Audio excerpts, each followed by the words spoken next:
Oke, Assalamualaikum warahmatullahi wabarakatuh. Waalaikumsalam warahmatullahi wabarakatuh.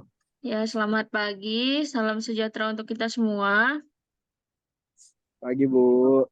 Ya, Pagi, semoga Bu. yang dalam Zoom ini dalam keadaan yang sehat. Nah, yang kameranya masih aktif, tolong diaktifkan sebentar.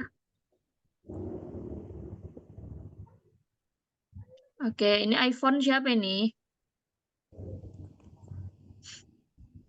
Angel itu, Bu. Ah, oke. Nah, jadi di pertemuan hari ini kita akan bahas tentang yang namanya ekonomi politik media.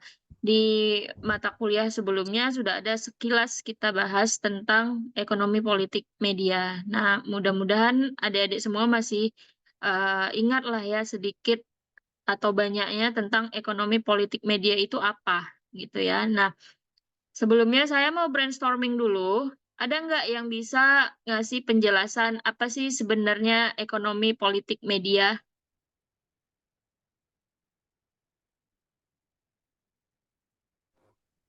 Ada yang bisa?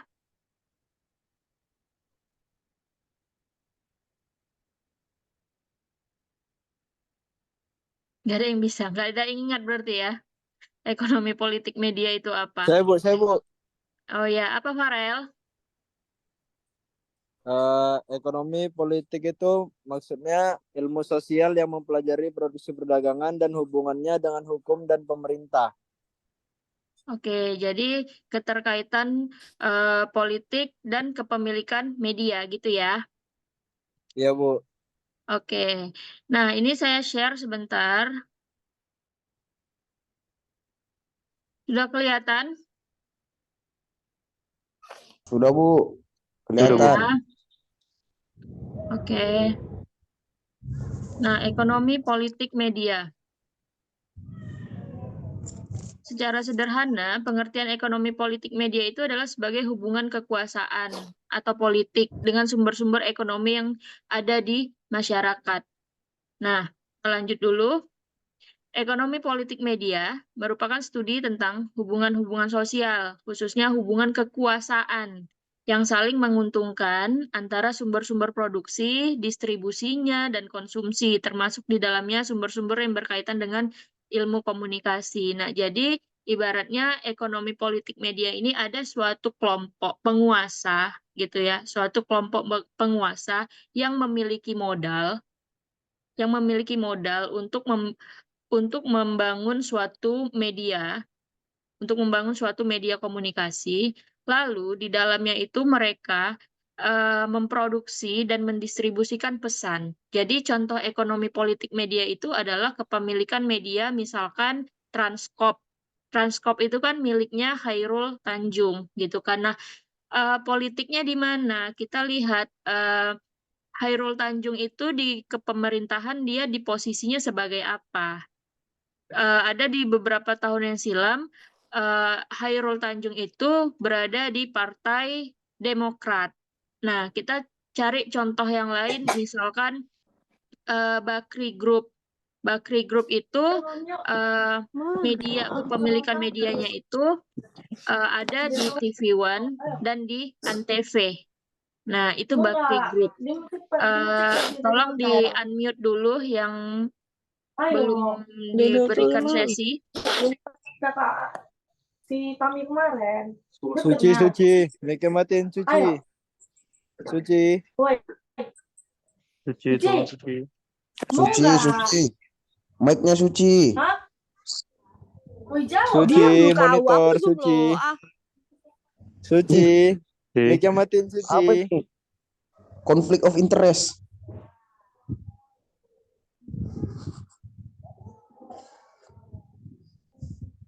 Oke, terima kasih. Lanjut, Bu. Lanjut, Bu. Oke. Nah, jadi balik lagi tadi tentang kepemilikan media. Contohnya itu adalah di Transkop, di TV One, di MNC, MNC miliknya Haritanu. Kita lihat partainya Haritanu apa? Perindo, Bu. Perindo. Nah, jadi merekalah penguasa-penguasanya. Nah, Jadi di dalam ekonomi politik media ini ada istilahnya kapitalisme, ya, kapitalisme dan media. Apa sih kapitalisme? Ada yang bisa menjelaskan kapitalisme itu apa?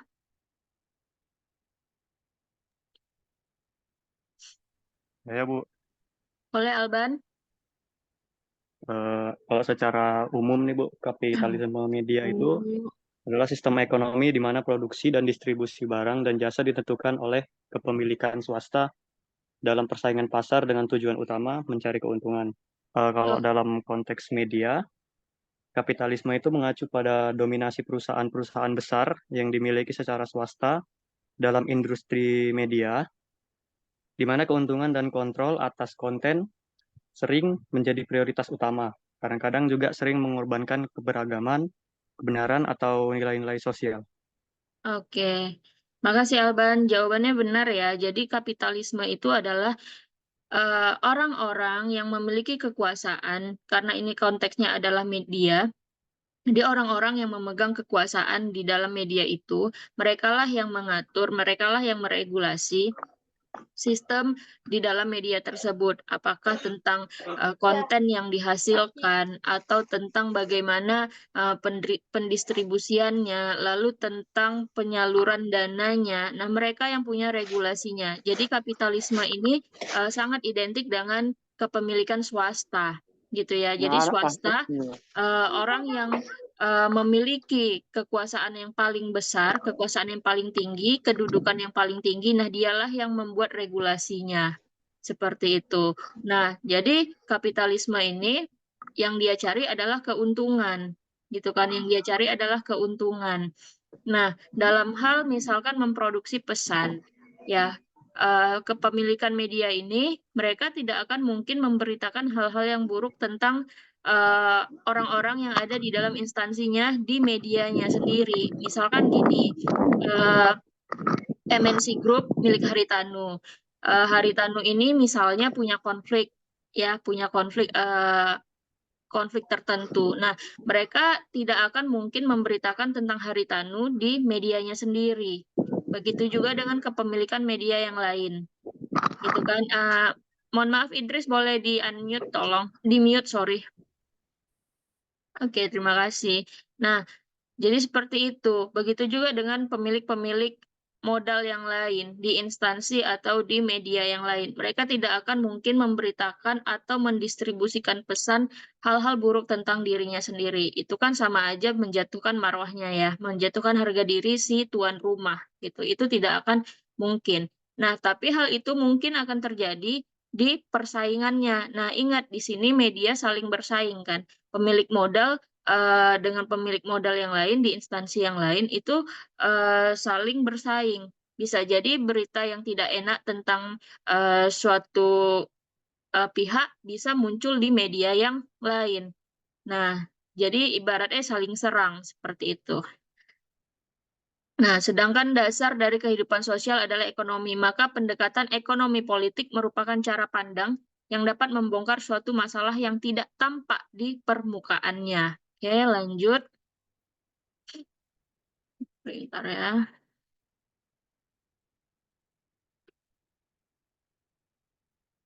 Nah, di dalam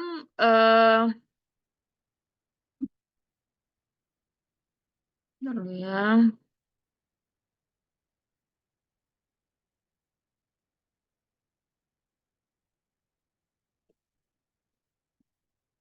Hmm, saya stop share dulu. Ada di slide yang lain. Bentar ya.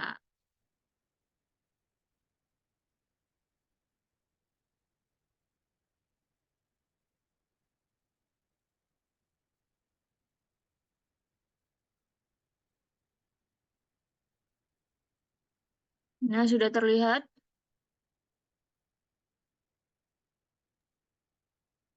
Sudah, Bu. Udah ya. Nah, Ini dia tentang kapitalisme. Kapitalisme adalah suatu sistem ekonomi yang mengatur proses produksi dan pendistribusian barang dan jasa. Jadi kapitalisme itu adalah kegiatan produksi yang diperuntukkan bagi pasar yang dilakukan oleh perorangan maupun bersama-sama dengan tujuan memperoleh keuntungan. Jadi kapitalis-kapitalis ini dia mencari keuntungan. Ya, keuntungannya itu bisa bermacam ragam, oke? Nah, ini ciri-ciri kapitalisme industri modern. Ada kalkulasi yang lebih rasional, seperti pembukuan, rangkaian pemikiran kegiatan ekonomi dalam upaya mencapai keuntungan yang diperhitungkan secara rasional. Jadi ini seperti yang saya bilang di awal, bahwa regulasi apapun yang ada di dalam medianya itu mereka tentukan sendiri. Ya, termasuk dalam hal pembukuan. Lalu yang kedua, penyesuaian semua alat produksi material seperti tanah, perkakas, mesin-mesin sebagai hak pribadi mereka. Jadi mereka sudah mencari semua alat-alat produksi yang dalam hal ini bisa dikatakan itu sudah dipatenkan. Jadi itu milik medianya sendiri. Jadi dari pihak lain tidak bisa menjiplaknya atau plagiat gitu ya. Nah, yang ketiga kebebasan pasar. Kebalikan dari berbagai pembatasan pada masa prakapitalis. Jadi kebebasan pasar ini artinya adalah mereka mendistribusikan pesan, menyampaikan pesan itu sudah secara terbuka saat ini ya. Kan ada kebebasan pers ya saat ini sebagai pilar di suatu negara. Yang nomor 4 adalah kebebasan pers. Nah, yang keempat adalah teknologi rasional yang memacu aktivitas ekonomi. Nah, jadi dalam kegiatan kapitalisme ini, pendistribusian dan segala macamnya itu didukung oleh teknologi-teknologi yang semakin update. Kalau sekarang ada fenomena AI. Nah, itu sudah banyak diaplikasikan di berbagai industri media. Oke. Nah, ini sistem hukum. Walaupun mereka memiliki regulasinya sendiri, tapi bukan berarti mereka bebas dari hukum. Mereka tetap berlandaskan hukum.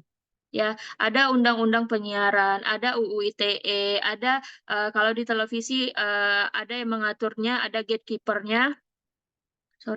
Ada gatekeeper-nya, yaitu Komisi Penyiaran Indonesia gitu ya. Jadi mereka harus taat terhadap peraturan-peraturan yang dibuat oleh gatekeeper tersebut. Nah, yang keenam itu ada buruh yang bebas, kebalikan dari perbudakan. Nah, buruh yang bebas ini maksudnya adalah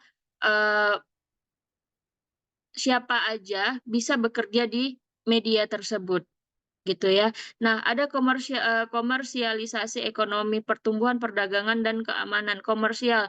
Ada hal-hal yang memang semuanya itu komersil, semuanya itu diiklankan.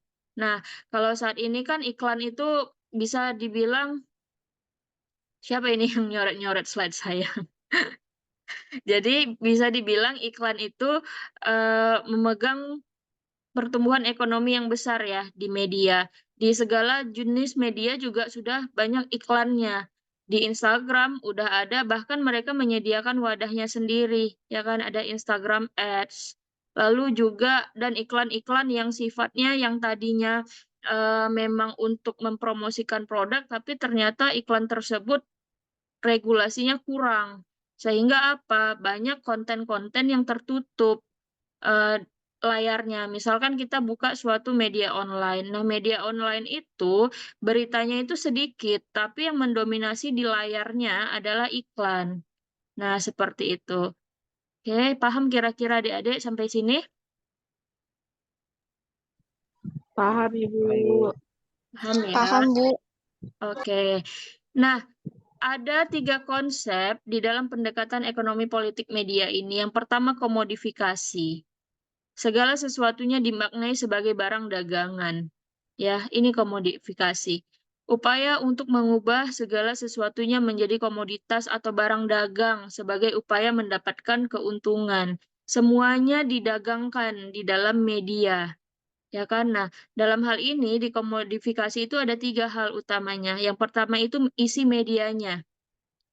Isi media untuk meningkatkan rating. Ya kan, konten-konten yang menaikkan rating, jumlah viewers, nah itu juga barang dagangan. Lalu jumlah audiens dan oplah. ini sebagai komoditas untuk dijual kepada para pengiklan. Nah, mereka juga menyediakan wadah untuk biro-biro iklan, jasa-jasa iklan untuk perusahaan lain yang ingin mengiklankan produknya di media tertentu.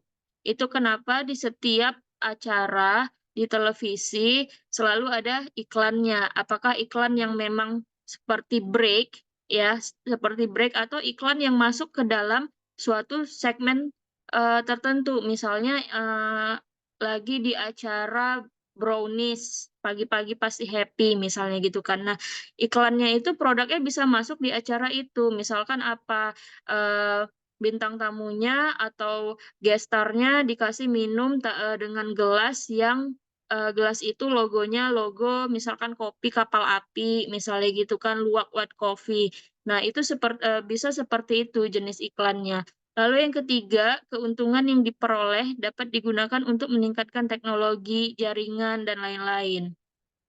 Dan selanjutnya memperkuat ekspansi media. Sudah?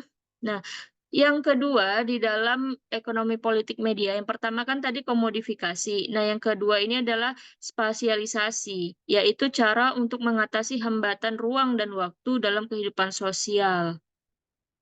Oke, nah dengan kemajuan teknologi komunikasi, ruang dan waktu bukan lagi merupakan hambatan dalam praktek ekonomi politik. Jadi spasialisasi ini merupakan proses perpanjangan institusional media melalui bentuk korporasi dan besarnya badan usaha media. Nah, oke, kita lanjut aja. Yang ketiga ada strukturasi. Yang pertama tadi adalah komodifikasi, yang kedua spasialisasi, dan yang ketiga adalah strukturasi, yaitu penyeragaman ideologi secara terstruktur karena kesamaan kepemilikan media di tingkat pusat dan daerah. Nah, jadi pemilik media ini, ya, pemilik media ini, medianya kan ada, kalau kita sekarang kan ada medianya itu di pusat, misalkan Trans TV itu ada di Jakarta kan pusatnya, tapi ada di segmen tertentu, ada yang kayak Trans TV Medan. Nah, ada yang per daerahnya, kayak TV One juga, di pusatnya di Jakarta, di Medan juga ada TV One Medan, gitu kan. Nah, jadi kan mereka tetap di dalam satu payung yang sama. Sehingga apa? Ideologi atau paham-pahamnya juga harus sama. Jadi nggak bisa berbeda antara Trans TV yang di pusat sama Trans TV yang di daerah. Itu tidak bisa sama. Ideologinya harus sama, regulasinya sama. Nah, seperti itu. Jadi media yang sama pemiliknya akan memiliki ideologi yang sama pula. Isi media selalu merefleksikan kepentingan pihak yang membiayai mereka.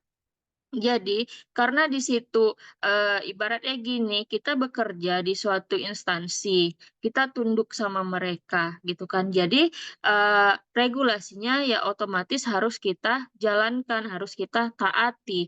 Itulah dia ekonomi politik media. Nah, di dalam ekonomi politik media itu ada lagi yang namanya hegemoni. Di dalam kapitalisme itu ada namanya hegemoni. Ada yang bisa menjelaskan hegemoni itu apa? Parah, Bu. Boleh, Ara, silakan. Jadi kalau menurut Ara sih hegemoni itu kayak suatu kepemilikan atau keberkuasaan perusahaan yang mana mempengaruhi perusahaan-perusahaan lain seperti itu, Bu. Kayak dia mendominasi seperti itu. Oke, terima kasih Ara. Jadi kita garis bawahi kata-kata Ara tadi ada yang mendominasi, ya kan? Nah, itulah dia pekerjaan kapitalisme. Dia mendominasi di tengah-tengah orang-orang yang berada di lingkungannya. Misalkan seperti ini ya. Nah, kan media. Si pemilik media itu adalah kapitalisnya. Nah, siapa sih yang dihegemoni? Yang dihegemoni adalah masyarakat. Kenapa masyarakat sebagai pihak yang dihegemoni? Karena masyarakat yang menikmati konten dari media yang mereka sajikan. Sinetron, apalagi misalkan eh, sinetron, lalu ada film, terus ada reality show, itu semua kita nikmatin. Bahkan sekarang bentuk ekspansi medianya itu adalah banyak media-media, ya, banyak media-media yang sudah bekerja sama dengan pihak luar untuk menayangkan tayangan-tayangan internasional. Misalkan apa? Drakor. Ya kan, drakor. Kalau di 2018 ke bawah itu serial Turki yang banyak di Indonesia gitu kan. Nah, itu bentuk ekspansi medianya, perluasannya gitu ya. Nah, jadi kitalah sebagai masyarakat, sebagai pihak yang dihegemoni oleh si pemilik media. Jadi kita itu kalau di teori komunikasi massa itu ada teori bulat, teori peluru. Artinya apa? Kita tuh menerima bulat-bulat apapun yang ditayangkan di dalam media itu. Nah, itulah pekerjaan media saat ini. Ya, jadi kita itu ibaratnya karena menerima bulat-bulat informasi yang ada, sehingga apa? Kita tidak memiliki ruang yang cukup untuk misalkan memberikan kritik dan saran. Seperti itu. Itu bisa jadi dua faktor. Pertama karena individunya yang sudah malas, dan yang kedua dari pihak kapital mereka menutup ruang itu untuk kita speak up misalnya. Nah, seperti itu. Paham ya arah kira-kira?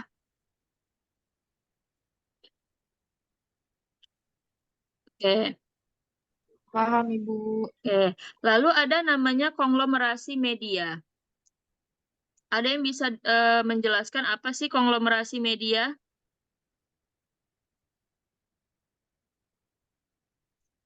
Ada yang bisa menjelaskan apa sih konglomerasi media? Materi terakhir.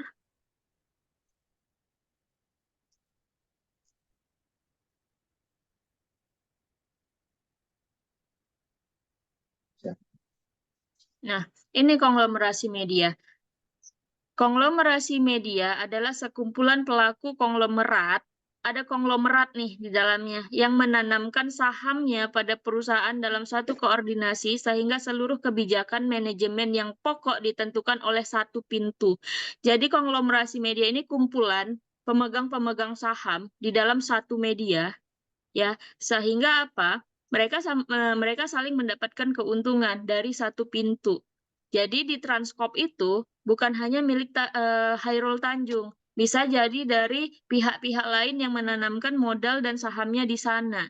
Lalu ekspansi medianya apa? Nah, konglomerasi media ini sangat erat kaitannya dengan ekspansi atau perluasan perusahaannya atau industrinya. Sekarang kita lihat Transkop itu bukan hanya bergerak di bidang industri penyiaran saja, tapi ada di Bank Mega itu di bawah Transkop. Lalu kalau dari segi retail ada Transmart, Carrefour. Nah, jadi itu dia bentuk ekspansi di konglomerasi media di konglomerasinya. Jadi di dalam konglomerasi ini terkumpullah sejumlah kapitalisme di dalamnya. Seperti itu. Paham kira-kira adik-adik? Paham, Bu. Nah, jadi pada Paham, Ibu. dasarnya praktik konglomerasi media ini adalah ketika perusahaan media saling bergabung menjadi perusahaan yang lebih besar dan membawahi banyak media termasuk jenis-jenis media yang beragam sebagai bagian dari bisnisnya. Nah, jadi di dalam konglomerasi media ini terkumpul sejumlah kapitalis, lalu mereka membuat perusahaan itu menjadi lebih besar, yang tujuannya adalah untuk mendapatkan keuntungan yang jauh lebih besar juga, gitu ya. Oke, kira-kira ada yang mau ditanya adik-adik? Waktu kita ada tinggal 5 menit lagi, saya buka 2 sesi pertanyaan, silakan.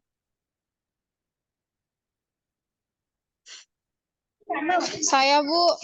Boleh, Awan, silakan. Sorry, Bu, silau.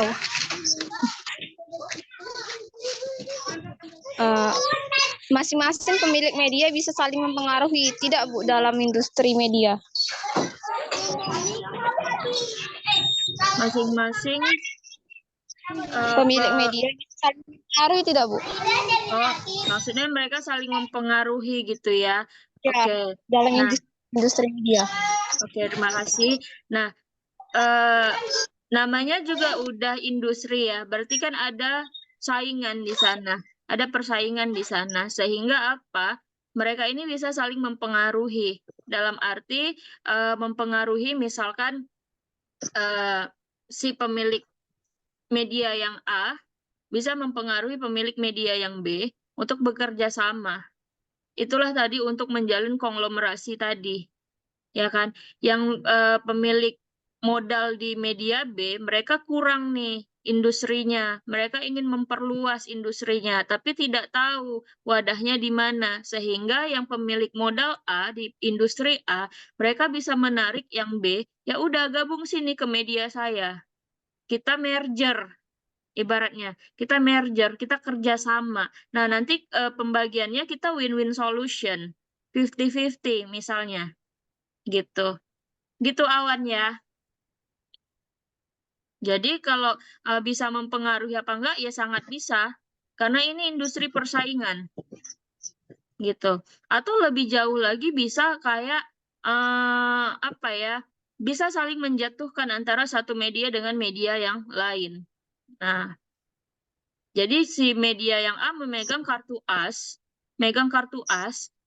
untuk apa? Menekan media yang B, sehingga itu bisa menjadi strategi untuk bersaing yang lebih sengit, misalnya seperti itu. Oke. Ada lagi kira-kira yang mau bertanya?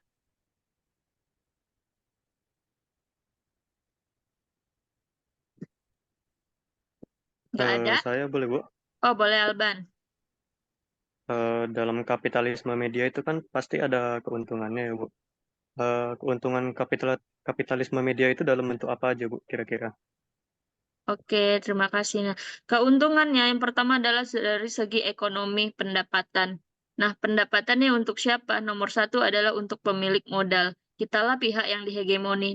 Dalam artian mereka itu mendapat keuntungan dari kita. Naik viewers mereka, naik rating kita itu karena siapa? Karena kita yang menikmati konten media mereka. Ya kan? Beragam acara di televisi atau beragam konten yang kita nikmati di media sosial, semakin banyak view, semakin banyak rating gitu kan. Nah, mereka yang diuntungkan. Satu klik berapa rupiah. Nah, kegiatan per klik aja di sosmed itu atau di internet itu punya nilai rupiahnya. Jadi keuntungan yang paling nomor satu adalah masalah finansial, masalah dana. Lalu keuntungan yang kedua adalah semakin banyak orang yang bekerja sama dengan satu media, maka keuntungannya balik lagi keuntungan tentang ekonomi, maka semakin besar juga keuntungan yang mereka dapatkan. Nah, seperti itu Alban. Baik, Bu. Saya pahami Oke, jawabannya, Bu. ya, terima kasih Alban.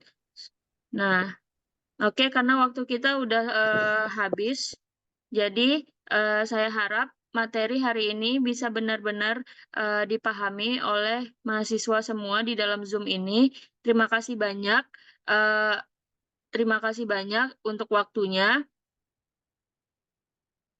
Oke, bentar ya. Terima kasih banyak untuk waktunya. Sampai ketemu di pertemuan berikutnya di hari Senin. Ya, di hari Senin. Lebih dan kurang saya mohon maaf. Terima kasih. Saya akhiri. Assalamualaikum warahmatullahi wabarakatuh. Terima kasih. Waalaikumsalam warahmatullahi wabarakatuh, Bu. Sampai